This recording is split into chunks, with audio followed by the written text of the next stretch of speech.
Hello students, आज का जो हमारा टॉपिक है डायमेंशनल एनालिसिस में हम इसकी एप्लीकेशंस की तरफ चल रहे हैं और हमारी फर्स्ट एप्लीकेशन आती है प्रिंसिपल ऑफ होमोजेनिटी। तो प्रिंसिपल ऑफ होमोजेनिटी हमारी क्या कहती है? नेम से हमें पता चल रहा है होमो का मतलब सेम, ठीक है, सेम। इसका मतलब क्या है कि देखो, अगर सेम क्वांटिटी को हम सेम में ऐड करेंगे तो सेम ही आएगा, या फिर मैं दूसरे वर्ड में बोल सकता हूं कि सेम को सेम में से माइनस करेंगे तो सेम ही आएगा, ठीक है। सेम का मतलब क्या है वो सुने। सेम का मतलब सिर्फ फोर्स है, ठीक है। मैं कहता हूं कि मैं इस वॉल पर 10 किलोग्राम फोर्स लगा रहा हूं, ठीक है। कितना लगा रहा हूं? 10 किलोग्राम फोर्स। और मेरे फ्रेंड ने यहां पर 10 किलोग्राम और लगाया तो कितना हो जाएगा? 20 किलोग्राम। तो मैं बात कर रहा हूं फोर्स की, फिजिकल क्वांटिटी की, नॉट द क्वांटिटी की। क्वांटिटी की मैं बात नहीं कर रहा कि कितना फोर्स हमने अप्लाई किया, मैं फिजिकल क्वांटिटी की बात कर रहा हूं कि फोर्स को फोर्स में ऐड करेंगे तो फोर्स ही आएगा, ठीक है। फॉर एग्जांपल, अगर मैं इसको इधर खींचता हूं और इससे इधर खींचता हूं तो क्या दोनों फोर्स ही हैं? इधर लगाया मैंने 10 न्यूटन फोर्स, इधर लगाया मैंने 5 न्यूटन फोर्स, तो 5 से इधर जाएगा तो है तो फोर्स ही। तो हमने क्या किया, फोर्स में से फोर्स को माइनस करेंगे तो फोर्स आएगा। इसका मतलब क्या कि अगर एक रिलेशन मेरा ऐसे लिखा हुआ है a plus B is equal to C, तो जो a है वही b है और वही c है। जो a क्वांटिटी है, अगर a फोर्स है तो b भी फोर्स होगा, c भी क्या होगा? फोर्स होगा। अगर a वेलोसिटी होगी तो b भी वेलोसिटी होगी और c भी वेलोसिटी होगी। अगर ऐसे लिखा हो a minus B is equal to C, तो अगर ये वेलोसिटी है तो ये भी वेलोसिटी है, ये भी वेलोसिटी है। अगर आपको कहीं भी लिखा हुआ इस टाइप से मिलता है तो जो क्वांटिटी ये है वही क्वांटिटी ये है और वही क्वांटिटी ये है, क्योंकि सेम क्वांटिटी को सेम में ही ऐड कर सकते हैं और सेम से ही माइनस करते हैं, रिजल्ट भी क्या आएगा? सेम आएगा। 1 किलोग्राम चीनी रखी है, चीनी निकालूंगा चीनी बचेगी, चीनी डाल दूंगा तो चीनी रहेगी, तो क्या सेम क्वांटिटी है, सेम फिजिकल क्वांटिटी को सेम में ऐड करेंगे सेम आएगा, ठीक है। और सेम में से सेम को माइनस करेंगे सेम ही रहेगा। तो ये यहां पर याद रखें, क्या सेम, अगर a जो a है, अगर ऐसे को क्वांटिटी लिखी हुई है तो जो a है वही b फिजिकल क्वांटिटी है, वही c फिजिकल क्वांटिटी है। तो जो डायमेंशनल फार्मूला इसका होगा वही डायमेंशनल फार्मूला इसका होगा, वही डायमेंशनल फार्मूला इसका होगा। जो डायमेंशनल फार्मूला इसका होगा वही इसका होगा और वही इसका होगा। ये हमें इस एप्लीकेशन के लिए याद रखना जरूरी है, ठीक है। तो मैं कुछ क्वेश्चन लेकर चलता हूं प्रिंसिपल ऑफ होमोजेनिटी में, वहां से आपको और क्लियर हो जाएगा अच्छे से, ठीक है। तो क्वेश्चन नंबर फर्स्ट हम यहां पर करते हैं। क्वेश्चन नंबर फर्स्ट, हमें एक इक्वेशन गिवन है, इक्वेशन हमें गिवन है v is equal to a plus bt plus cx by d minus t। हमें ये बोल रखा है वेयर v वेलोसिटी है, t टाइम है एंड d डिस्टेंस है। d क्या है? डिस्टेंस है। क्वेश्चन है हमारा फाइंड द डायमेंशनल फॉर्मूला,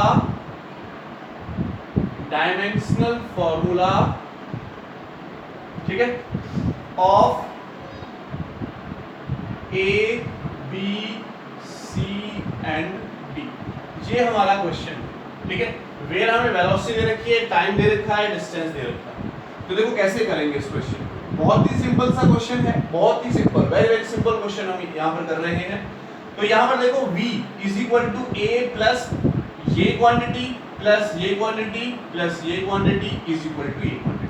अभी मैंने आपको बताया था अगर ऐसे लिखा हुआ हो तो जो डायमेंशन फार्मूला इसका होगा वही डायमेंशन फार्मूला इसका होगा, वही डायमेंशन फार्मूला इसका होगा, ठीक है। तो मैं ऐसे लिख सकता हूं b is equal to c या a is equal to c या a is equal to b। इस टाइप से हम लिखकर डायमेंशन फार्मूला निकाल सकते हैं, ठीक है। तो यहां पर देखो मैंने बोला कि जो डायमेंशन फार्मूला इसका है वही इसका है, वही इसका है, वही इसका है। तो क्या होगा, a का डायमेंशन फार्मूला किसके बराबर होगा? b के बराबर। और b का डायमेंशन फार्मूला क्या होता है? lt-1। b क्या है? वेलोसिटी, और वेलोसिटी का डायमेंशन फार्मूला क्या होता है? lt-1।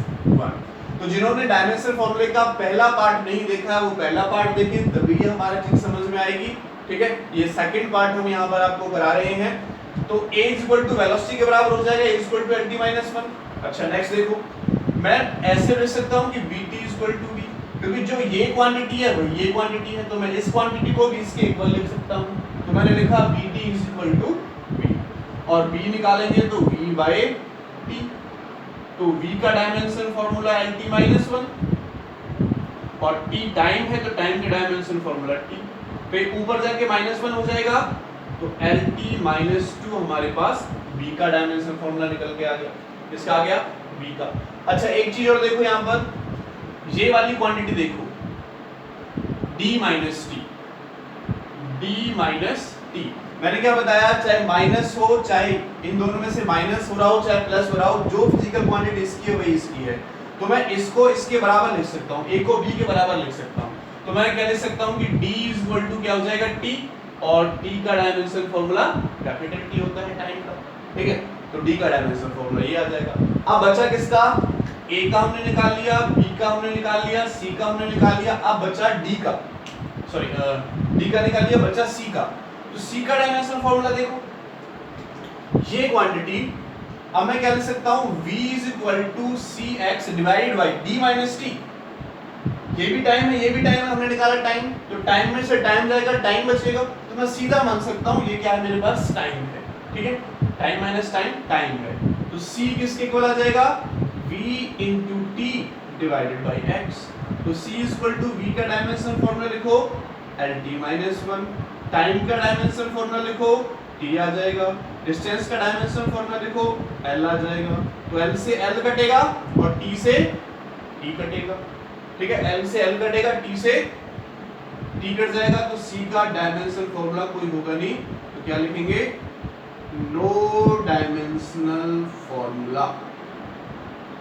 क्लियर हुआ? बहुत ही सिंपल सा क्वेश्चन था। सेम क्वांटिटी को सेम में ऐड करेंगे, सेम में ऐड करेंगे, सेम मिलेगा। तो ये इसके बराबर, ये इसके बराबर, ये इसके बराबर, ये सब क्या होंगे आपस में, प्लस के बाद माइनस के बाद इक्वल टू में होंगे। तो क्या लिखा है, d माइनस टी, तो d is equal to t के बराबर होगा, क्योंकि सेम में से सेम को ही माइनस कर सकते हैं, तो जो d है वही t है।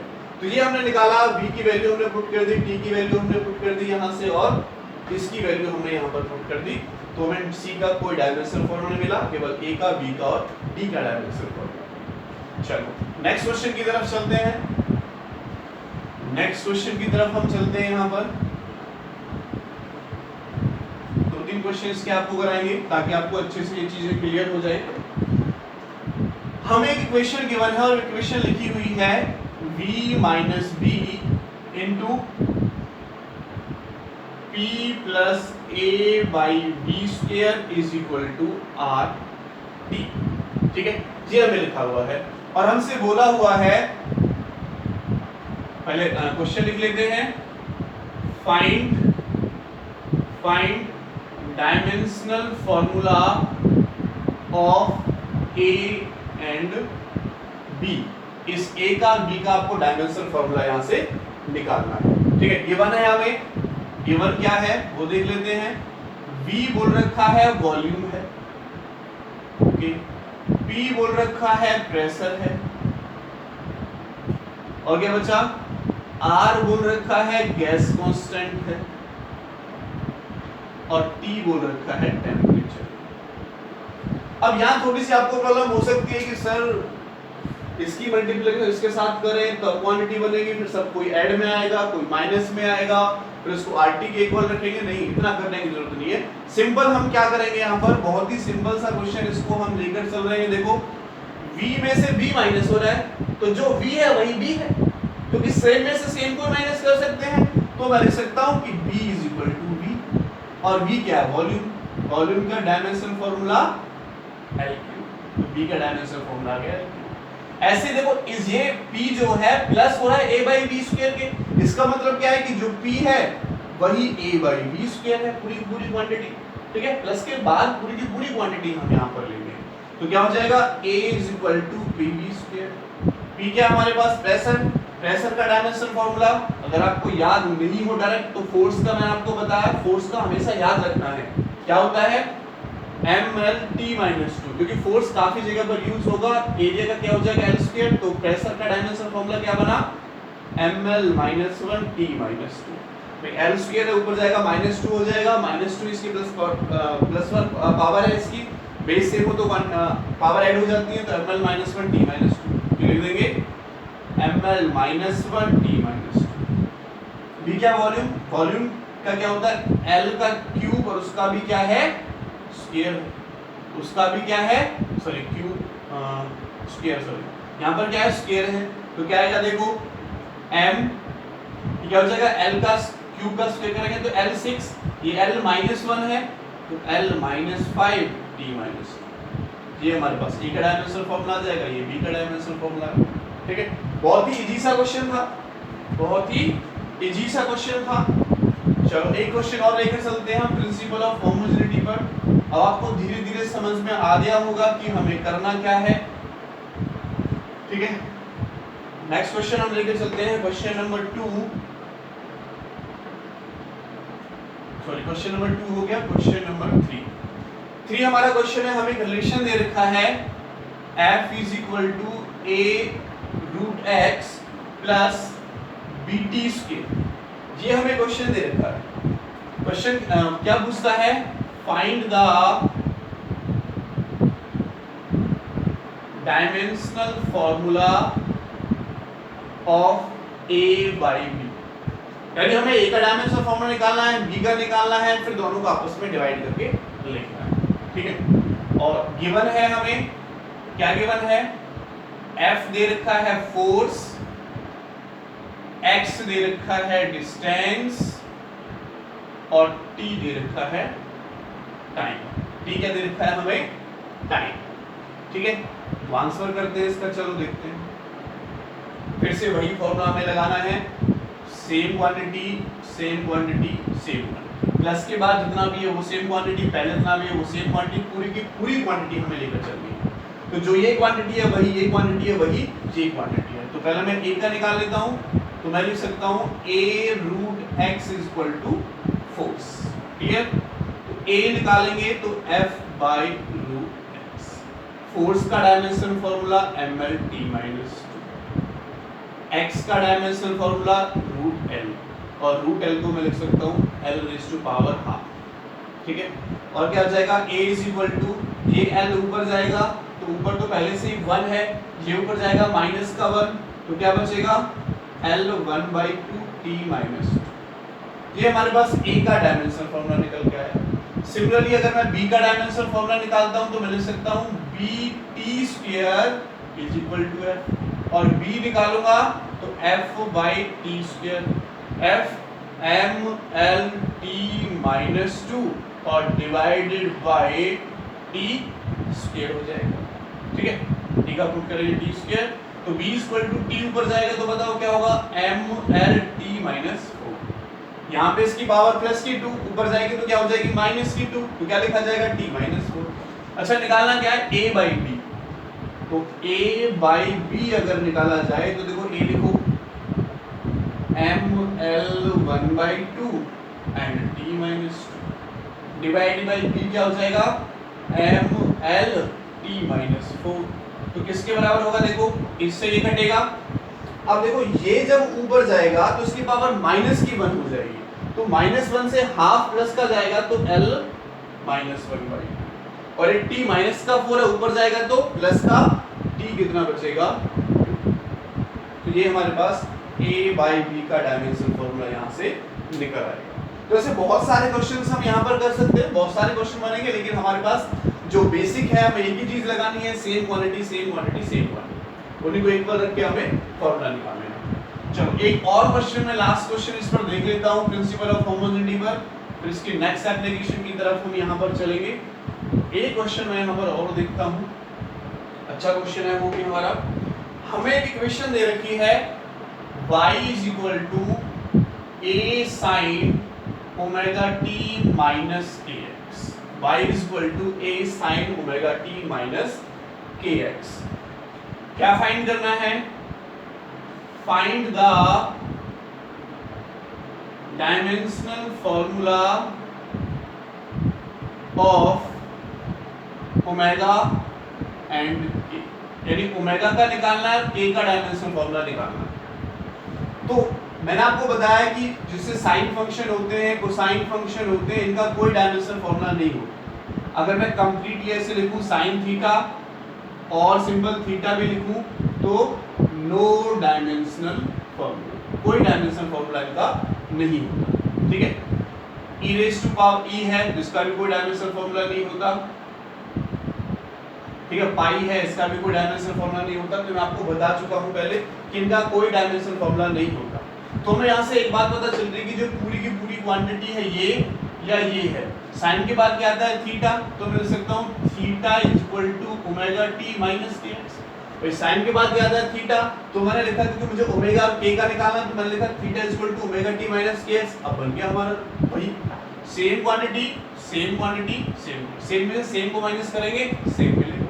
तो क्या होगा देखो, omega T is equal to theta, omega का निकालना है थीटा बाई टी, इसका तो होगा नहीं, तो 1 बाई इसका क्या हो जाएगा टी, तो ओमेगा क्या आया T minus 1। Similarly K X is equal to theta, K निकालेंगे तो थीटा बाई एक्स, थीटा का कोई डायमेंशन फॉर्मूला नहीं होता तो 1 लिख सकता हूँ। एक्स का क्या होगा एल, तो कितना आया एल माइनस 1। तो इस टाइप से हम जो ऐसे क्वेश्चंस हमारे आते हैं उनको सॉल्व कर सकते हैं। ये हमारे पास डायमेंशनल एनालिसिस में से जो प्रॉपर्टी थी वो एप्लीकेशन थी प्रिंसिपल ऑफ होमोजेनिटी। अब मैं नेक्स्ट एप्लीकेशन की तरफ चलता हूं। नेक्स्ट एप्लीकेशन की तरफ हम चलते हैं। ठीक है, नेक्स्ट एप्लीकेशन हमारी इसकी आती है करेक्टनेस ऑफ फॉर्मूले। करेक्टनेस ऑफ फॉर्मूले, हमें कुछ फॉर्मूले गिवन है, हमें चेक करने के करेक्ट है या नहीं है। करेक्टनेस ऑफ फॉर्मूले कि ये हमें करेक्ट है या नहीं। तो कुछ क्वेश्चन से ही हम इसको समझेंगे। तो करेक्टनेस ऑफ फॉर्मूले का फर्स्ट क्वेश्चन मैं यहाँ पर लेकर चल रहा हूँ। हमें गिवन है MgH, ठीक है, पहले मैं लिख लेता हूँ check the given formula is correct और नॉट। हमें चेक करना है गिवन फॉर्मूला हमारा करेक्ट है या नहीं है। हमें दे रखा है 1 mgh इक्वल टू 1/2 mv²। ये हमें गिवन है कि mgh इक्वल टू 1/2 mv²। तो हमें चेक करना है कि जो लेफ्ट वाला है वो डायमेंशनली करेक्ट है राइट वाले के या नहीं है। लेफ्ट वाला हमारा राइट वाले के डायमेंशनली करेक्ट है या नहीं है, ये हमें यहाँ पर चेक करना। देखो आसानी से हम चेक कर सकते हैं। तो आंसर अगर मैं इसका निकालता हूँ तो पहले हमें लेते हैं left hand side. Left hand side क्या है हमारा mgh। तो देखो लेफ्ट हैंड साइड अगर मैं लेता हूँ तो लेफ्ट हैंड साइड में m क्या है मास, g है हमारे पास acceleration due to gravity, potential energy आप पढ़ चुके हैं, तो एक्सेलरेशन ड्यू टू ग्रेविटी। और याद हो तो एक्सेलरेशन नाम आ रहा है तो वही होगा जो एक्सेलरेशन का होगा, ठीक है। और इनटू h क्या हाइट, तो उसका लेंथ हो जाएगा। तो क्या निकला m l² and t minus 2। ये साइड तो है हमारी लेफ्ट हैंड साइड। अब मैं राइट हैंड साइड देखूं तो क्या है 1/2 mv²। तो 1/2 तो कांस्टेंट क्वांटिटी होगा नहीं। मास का क्या हो जाएगा m, और वेलोसिटी का क्या होगा lt माइनस 1 और उसका स्क्वायर। ओपन करो m l² t minus.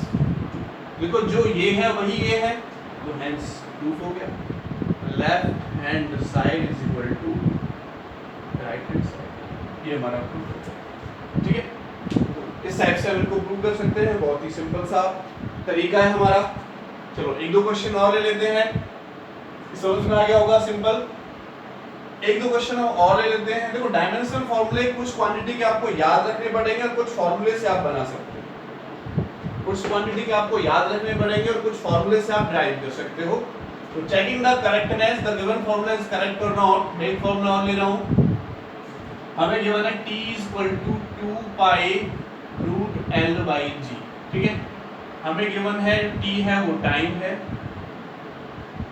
L है वो लेंथ है और g का मतलब आप जानते ही हैं acceleration due to gravity.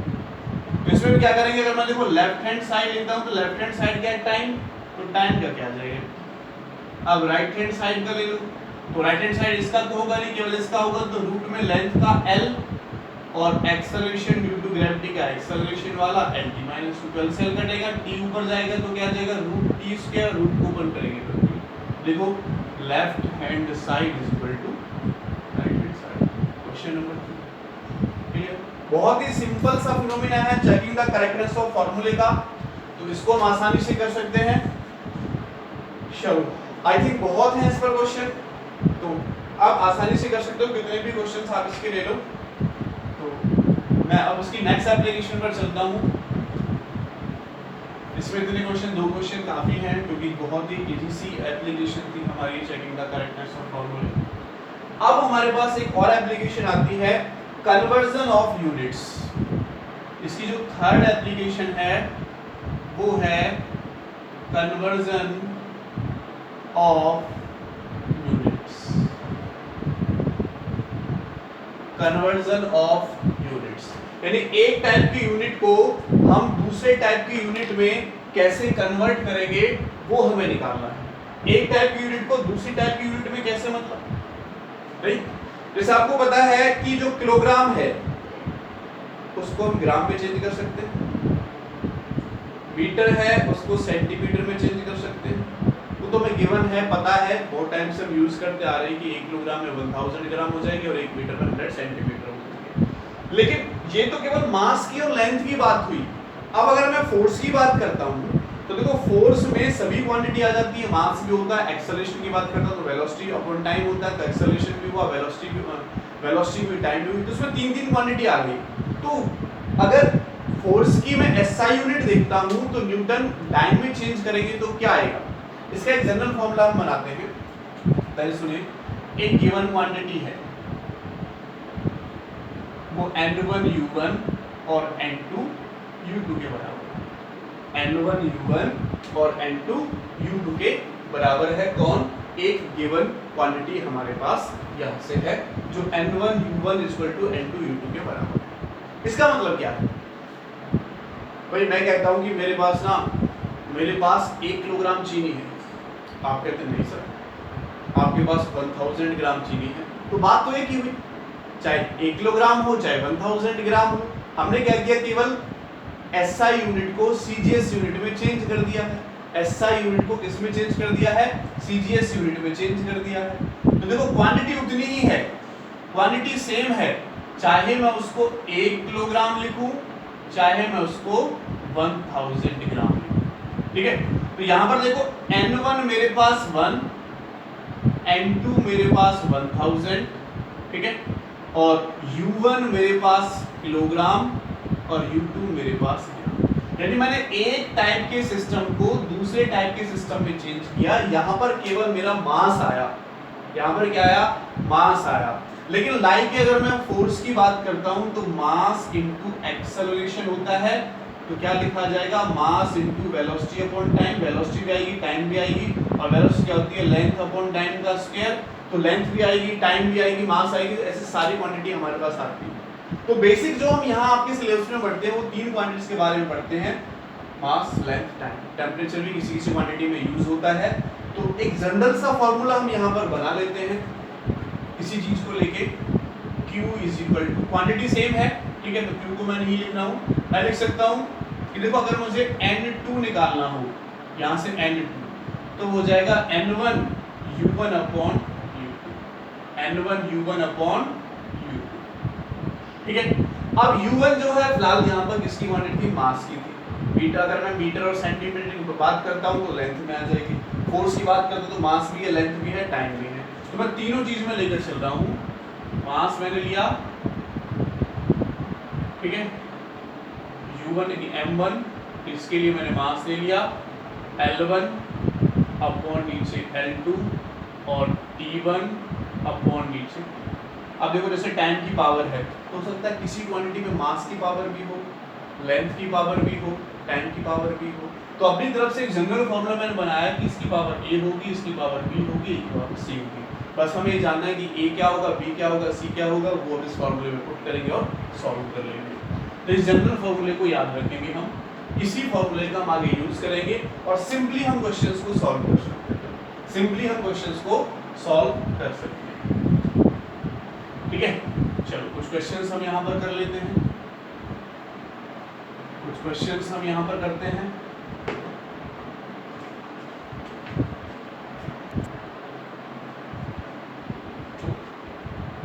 Question लेते हैं हम। क्वेश्चन है हमारा बहुत ही सिंपल सा क्वेश्चन मैं लेके चल रहा हूँ। Convert 1 newton into dyne. 1 newton को डाइन में कन्वर्ट करना है। यहाँ पर मेरे साथ ध्यान से समझिएगा, क्योंकि हमें हर किसी में वही पैटर्न फॉलो करना है जो मैं पहले क्वेश्चन में फॉलो करूंगा। फर्स्ट सेकंड थर्ड वही पैटर्न हमें सब में फॉलो करना है। हमें देखना है कि किसको चेंज करना है, न्यूटन को किसमें, डाइन में। तो जो न्यूटन है वो है SI यूनिट और डाइन है वो है CGS यूनिट। अगर आपको नहीं पता है तो अब याद रखें, न्यूटन SI यूनिट होती है, डाइन CGS यूनिट होती है किसकी, फोर्स। किसकी होती है, फोर्स की। विदाउट 10th क्लास में आपने पढ़ा होगा, 9th क्लास में आपने पढ़ा होगा फोर्स। कई बार आप F में न्यूटन सेकंड लॉ से पढ़ते हुए होंगे और F न्यूटन में मेजर करते हैं। तो न्यूटन SI यूनिट है और डाइन CGS यूनिट है। ठीक है, तो फोर्स का डायमेंशनल फार्मूला भी आपको पता है, MLT-2। क्या होता है, MLT-2। ये भी आपको फोर्स का डायमेंशनल फार्मूला पता है। चलो अच्छी बात है, पता होना चाहिए डायमेंशनल फार्मूला। अब मैं क्या करूंगा, इसको कंपेयर करूंगा, फोर्स के डायमेंशनल फार्मूले को कंपेयर करूंगा विद जनरल फार्मूला MALBTC के साथ। हालांकि इस क्वेश्चन में हमें जो गिवन क्वांटिटी होगी उसके फॉर्मूले को चेंज करना होगा। ठीक है, विद MALBTC। तो देखो A की वैल्यू क्या होगी, इसके साथ कंपेयर करो। यहाँ पे A है, यहाँ पे 1, ठीक है। L देखो यहाँ पे B है, यहाँ पे 1, ठीक है। C देखो यहाँ पे C है, यहाँ पे माइनस। तो मेरे पास ABC की वैल्यू निकल के आ गई। ये गिवन फॉर्मूला यहाँ पर पुट कर दें। तो करो पुट, देखो N2 क्या बोला, 1 न्यूटन। तो N1 की वैल्यू है 1। तो 1 न्यूटन को चेंज करना है टाइम में, तो N1 की वैल्यू है 1 न्यूटन। 10 होता तो 10 न्यूटन, 20 न्यूटन यहाँ पर पुट कर दें। मास, ठीक है। तो मैं पहले एक फॉर्मूला लिख लेता हूँ, ये वाला M1 M2 L1 upon L2 and T1 upon T2। ठीक है, तो A1 पुट कर सकते हैं, 1 1 माइनस ABC की वैल्यू मैंने पुट कर दी। अब हमें ये देखना है कि हमें किसको किस में कन्वर्ट करना है। तो कन्वर्ट करना है 1 न्यूटन को इनटू डाइन में। ठीक है, 1 न्यूटन को, इसका मतलब SI से CGS में चेंज करना है। SI से CGS में चेंज करना है। जिसको चेंज करना है वो ऊपर और जिस में चेंज करना है वो नीचे। ये चीज याद रखेंगे, जिसको चेंज करना है वो ऊपर आएगा। ठीक है, ये मैं लिख देता हूं, इसको याद रखना है।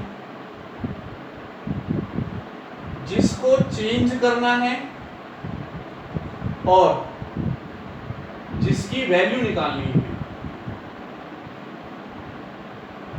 जिसकी वैल्यू फाइंड आउट करनी है, वो हमेशा क्या आएगा, ऊपर आएगा।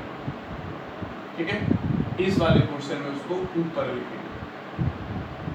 और जिस में चेंज करना है या जिसमें वैल्यू निकालनी है, जिसमें चेंज या जिसमें वैल्यू फाइंड आउट करनी है, वो नीचे आएगा। वो कहाँ आएगा, नीचे। ये चीज याद रखेंगे कि जिसको चेंज करना है वो ऊपर, जिसमें चेंज करना है वो नीचे। तो देखो किसको चेंज करना है, SI से किसमें चेंज करना है, CGS में। तो किस में चेंज करना है, CGS में। किसको चेंज करना है, 1 न्यूटन को। 1 न्यूटन कैसी यूनिट है, SI। तो कहाँ आएगी, ऊपर आएगी। ठीक है, तो वैल्यू पुट करो, देखो N2 = 1। मास, आपको अगर आपको ये नहीं पता तो ये बता देता हूँ, SI का जो दूसरा नाम है वो MKS भी लिया जाता है। M का मतलब मीटर, यानी लेंथ को मीटर में मेजर करेंगे, के का मतलब किलोग्राम और इसका मतलब सेकंड। और अगर मैं सीजीएस की बात करता हूं तो सीजीएस सेंटीमीटर, ये ग्राम और ये सेकंड। तो जो लेंथ होगी वो मीटर में, एमकेएस में, जो मास होगा वो किलोग्राम में, टाइम सेकंड में, सीजीएस में, सेंटीमीटर में, ग्राम में और सेकंड में। तो देखो किलोग्राम एसआई के लिए किलोग्राम हो गया और नीचे सीजीएस के लिए ग्राम हो गया। पावर कितनी है 1। लेंथ के लिए देखो एसआई किस में है, एसआई एमकेएस, तो लेंथ मीटर में है तो ऊपर मीटर लगाओ और सीजीएस के लिए सेंटीमीटर लगाओ। लेंथ के लिए पावर क्या हो जाएगी 1। टाइम के लिए दोनों के लिए सेकंड और सेकंड है, पावर कितनी है -2। और देखो क्या होगा, N2 is equal to 1000 kilogram को अगर मैं ग्राम में बनाऊंगा तो 1000 ग्राम और नीचे ग्राम है, पावर 1 लिखे ना लिखे कोई फर्क नहीं पड़ता। 100 सेंटीमीटर है अपॉन सेंटीमीटर और ये 1 raise to power -2, second second कटेगा तो 1 रेज़ टू पावर -2, 1 की पावर कितनी भी 1 ही रहती है।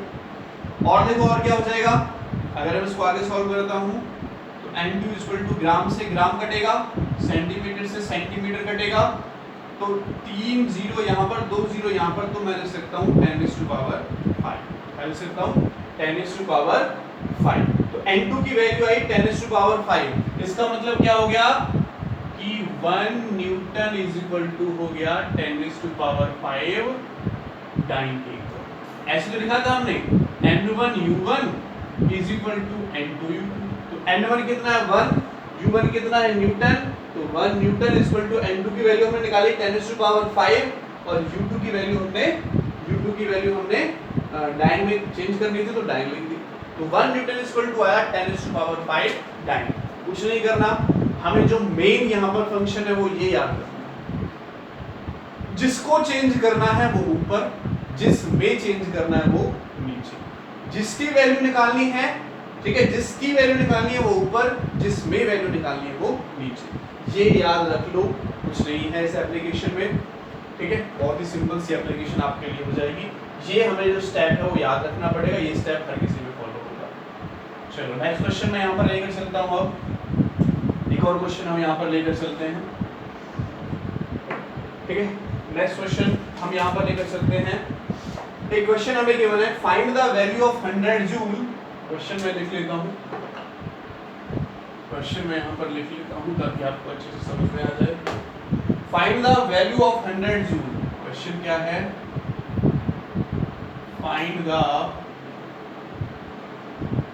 Value of 100 joule. 100 जूल की हमें वैल्यू निकालनी है, 100 जूल ऑफ एनर्जी, एनर्जी हमें ये गिवन है, 100 joule of energy on a system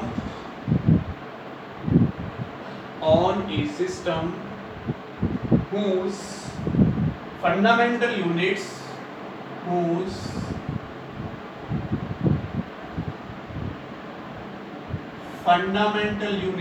इसकी जो फंडामेंटल यूनिट्स हैं आर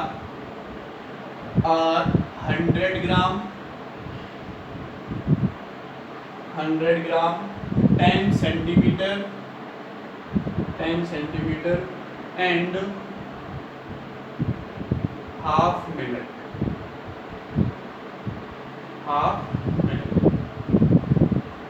आंसर हम इसका निकालेंगे, बहुत ही सिंपल सा क्वेश्चन है, जैसा हमने पहले किया था उसी टाइप से इसको करेंगे। Find the value of 100 joule. 100 joule की वैल्यू निकालनी है, एनर्जी, ठीक है, यूनिट से भी हमें पता चल रहा है जूल एनर्जी या वर्क यूनिट होती है, एनर्जी गिवन है, तो सिंपल एनर्जी का डायमेंशनल फार्मूला क्या है, mL2T - ये एनर्जी का डायमेंशनल फार्मूला है, ठीक है, एनर्जी का डायमेंशनल फार्मूला ये हो गया। तो कंपेयर करेंगे किसके साथ, जनरल फार्मूले के साथ, MALV/TC। तो A की वैल्यू 1, B की वैल्यू 2 और C की वैल्यू -2। ये जनरल फार्मूला पुट कर दो, N2 = N1, N1 कितना तरीका है 100 जूल, N1 कितना 100 है, तो 100 हमने पुट किया, M1 मास, ठीक है, अभी मैं लिख लेता हूँ थोड़ा सा, अभी थोड़ी देर में इसकी वैल्यू पुट कर लेंगे, तो L1/L2 पावर 2 हो जाएगा, b की जगह पर मैंने 2 पुट कर दिया, एंड T1/T2 पावर c की जगह -2। सिंपल ये वाला फॉर्मूला हमने लिखा, ABC की वैल्यू यहाँ से पुट कर दिया। अब देखो 100 जूल को चेंज करना है, फाइंड द वैल्यू ऑफ, मैंने कहा जिसकी वैल्यू निकालनी है वो ऊपर, तो find the value of 100 joule. 100 joule की वैल्यू निकालनी तो ऊपर, कैसी यूनिट है, एसआई यूनिट, यानी ये ऊपर वाला एसआई यूनिट। अब नीचे का हमें नहीं पता, कौन सा है नीचे का हमें नहीं पता किस में है, लेकिन इनमें चेंज करना है तो यही पुट कर देंगे। कैसे करेंगे देखो, 100 मास ऊपर वाली एसआई में लिख लें किलोग्राम, ठीक है, लेंथ किसमें होगी, मीटर में होगी, और टाइम मेरा सेकंड में होगा। ये तो हमारा किस में होगा, एसआई में होगा, पावर लिख देता हूं मैं, ऊपर वाला मैंने एसआई में पुट कर दिया। नीचे क्या करना है, गिवन यूनिट्स, ठीक है, गिवन यूनिट्स यानी जिनमें चेंज करना है, इनकी फॉर्म में निकालना है, इसकी वैल्यू निकालनी है तो जिसकी वैल्यू निकालनी है ऊपर, जिसमें निकालना है वो नीचे। तो कौन कौन है देखो, हमें मास की यूनिट दे रखी है 100 ग्राम, पुट कर दो 100 ग्राम। हमें लेंथ की यूनिट दे रखी है 10 सेंटीमीटर, पुट कर दो। हाफ मिनट, हाफ मिनट का मतलब 30 सेकंड, पुट कर दिया, सिंपल। तो क्या होगा नेक्स्ट टाइम में देखो 100 किलोग्राम 1000 ग्राम के बराबर होगा अपॉन 100 ग्राम, ठीक है। मीटर 100 सेंटीमीटर के बराबर अपॉन 10 सेंटीमीटर पहले से ही है। सेकंड अपॉन, मैं काम करता हूँ इसको, ऊपर वाला भी सेकंड, नीचे वाले सेकंड काटता हूँ मैं, तो मैं लिख रहा हूँ 1/30 पावर -2। कोई दिक्कत किसी को? फिर टोटल 1/30 की पावर -2, तो मैंने 30 की पावर -2 लिख लिया अभी, ठीक है, कोई प्रॉब्लम नहीं होगी यहाँ तक। तो चलो नेक्स्ट स्टेप में देखो क्या बचेगा, ये वाला 100 से 2 जीरो जाएंगी, तो ये तो 100 चल ही रहा है हमारा N2, तो यहाँ से ग्राम कटेगा 10, तो यहाँ से बचा सेंटीमीटर, 1 जीरो चलेगी 10, अच्छा इसका स्क्वायर है, ध्यान रखना इसका क्या है, स्क्वायर, और 30 ऊपर जाएगा तो क्या हो जाएगा 30 पावर, तो यहाँ पे कितनी है -2, ऊपर जाएगा तो 30 की पावर 2, मैंने इसको लिख दिया। तो अब टाइम आ गया है इधर वाले को मिटाने का, इसको मैं भी रब कर देता हूँ, तो यही सॉल्व हो जाएगा। ये नेक्स्ट क्वेश्चन में भी हम इसका यूज कर सकते हैं। तो देखो क्या आएगा 100 10 100, ये 10 का स्क्वायर क्या हो जाएगा 100, तो 100 2 जीरो यहाँ से 3 4 5 जीरो तो यहाँ से हो गई, तो मैं फिलहाल लिख लेता हूँ 30 × 30 × 10 टू पावर 5। ये मेरे पास N2 की वैल्यू अभी आई है यहाँ से 30 × 30, और इसको सॉल्व किया तो 10 टू पावर 5। 30 × 30 क्या हो जाएगा 900, तो 9 × 2 जीरो और बचेंगे 1 2 10 टू पावर 7। ये मेरे पास N2 की वैल्यू निकल के आ गई। ये मेरे पास क्या हुआ, N2 की वैल्यू निकल के आ गई, ठीक है। तो इस टाइप से हम इनको सॉल्व करना है। बस ये हमें हमारा जो मेन है वो ये याद रखना है, जिसको चेंज करना है वो ऊपर, जिसमें वैल्यू निकालनी है वो नीचे, या जिसमें चेंज करना है वो नीचे आ जाएगा। क्लियर, ये बात आपको समझ में आ गई होगी। एक और लास्ट क्वेश्चन मैं यहाँ पर लेकर चलूंगा, फिर मैं आज के इस लेक्चर को अपना फिनिश करूंगा, और जिसकी एक एप्लीकेशन और बची है मैं आपको नेक्स्ट लेक्चर में कराऊंगा, ठीक है। एक क्वेश्चन हम इसका और कर लेते हैं, नेक्स्ट क्वेश्चन की तरफ चलते हैं। हमें क्वेश्चन गिवन है व्हेन 1 मीटर 1 किलोग्राम, क्वेश्चन में लिख लेता हूँ,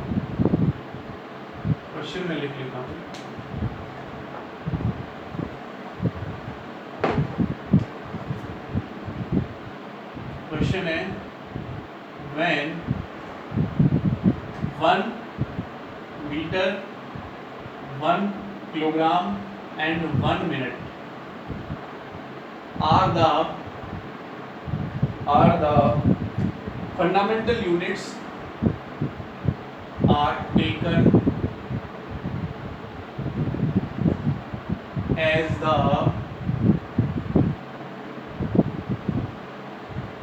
fundamental units,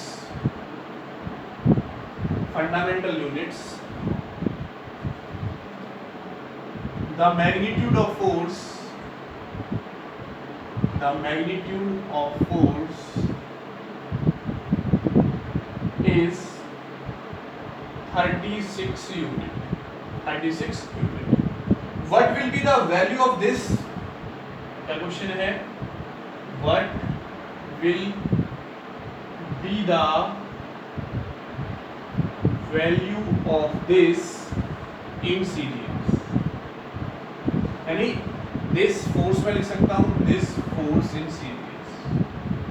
हमें बताना है इस फोर्स की जो वैल्यू है CGS में कितनी होगी. क्या है? फोर्स गिवन है, कोई दिक्कत नहीं है, फोर्स लिख लो. फोर्स का डायमेंशन फॉर्मूला ml/t-2. कंपेयर कर लो किसके साथ? जनरल इक्वेशन के साथ MALBTC. कंपेयर कर लो. A की वैल्यू 1, B की वैल्यू 1, C की वैल्यू -2. यहाँ तक तो हमारा हो गया.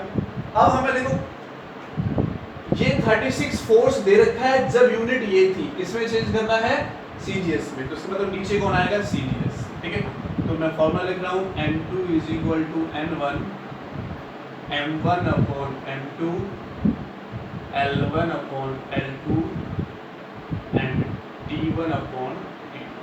पावर ABC आती है तो 1 1 -2. अब हमें यहाँ से ये क्लियर हो रहा है कि what will the value of this in CGS. तो नीचे वाला CGS में आएगा. ऊपर वाला क्या है? हमें गिवन यूनिट्स है. ऊपर वाला क्या है? Given units. तो गिवन यूनिट्स हम ऊपर पुट कर सकते हैं. देखो N1 कितना है? 36 यूनिट. तो N1 की वैल्यू आ गई 36. M1 कितना दे रखा है? मास 1 किलोग्राम. ठीक है, 1 किलोग्राम पुट कर लेते हैं. और नीचे वाला किसमें आ जाएगा? ग्राम में आ जाएगा. पावर क्या हो जाएगी? 1. लेंथ देखो, लेंथ 1 मीटर. ठीक है, 1 मीटर में लिख लेते हैं. CGS में क्या होता है? सेंटीमीटर होता है. 1 आ गया. टाइम क्या है? 1 मिनट. इसका मतलब 60 सेकंड. और CGS में भी सेकंड होता है. पावर -2 आ जाएगी. ठीक है, ये किस में आ गया? गिवन में आ गया. हमें जो गिवन है, नीचे वाला हमें पता चल गया CGS में चेंज करना है तो नीचे वाला लिख लो, ऊपर वाला गिवन में आ जाएगा. तो कई बार बच्चे इस कंफ्यूजन में होते हैं गिवन नीचे लेते हैं. नहीं, गिवन नीचे नहीं लेते. हमें क्वेश्चन में ये ढूंढना है कि या तो हम ये ढूंढ लें कि किसमें निकालना है, या फिर ये ढूंढ लें कि किसको चेंज करना है. तो इस क्वेश्चन में हमने ढूंढा कि किसकी वैल्यू निकालनी है, मतलब किसमें निकालनी है? CGS में चेंज करना है. किसमें निकालनी है? CGS में. तो नीचे वाले को हमने वैल्यू ले लिया और गिवन यूनिट्स ऊपर ले लिया. ठीक है, तो देखो 36 1000 किलोग्राम का, सॉरी 1 ग्राम का 1000 ग्राम, 1 किलोग्राम का 1000 ग्राम, 1 मीटर का 100 सेंटीमीटर अपॉन सेंटीमीटर. सेकंड से सेकंड कटेगा तो मैं इसको लिख सकता हूं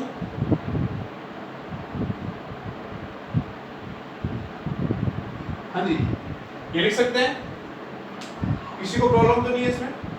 भाई 60 की पावर -2 है, नीचे जाएगा तो मैंने +2 लिख दिया. कैंसल आउट हो गया. देखो सॉल्व करो इसको. एंड 2 मैं यहाँ लिख लेता हूँ 36 इंटू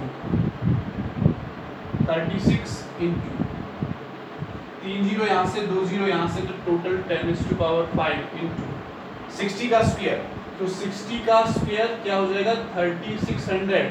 तो 36 से ये 100 बार कट गया, 2 जीरो चली जाएंगी. तो N2 की वैल्यू आ गई 10⁵. N2 की वैल्यू कितनी है? 10⁵. तो ये हमारा आज का लेक्चर था. ऐसे बहुत सारे क्वेश्चंस आप कर सकते हैं. ठीक है, थैंक यू वेरी मच.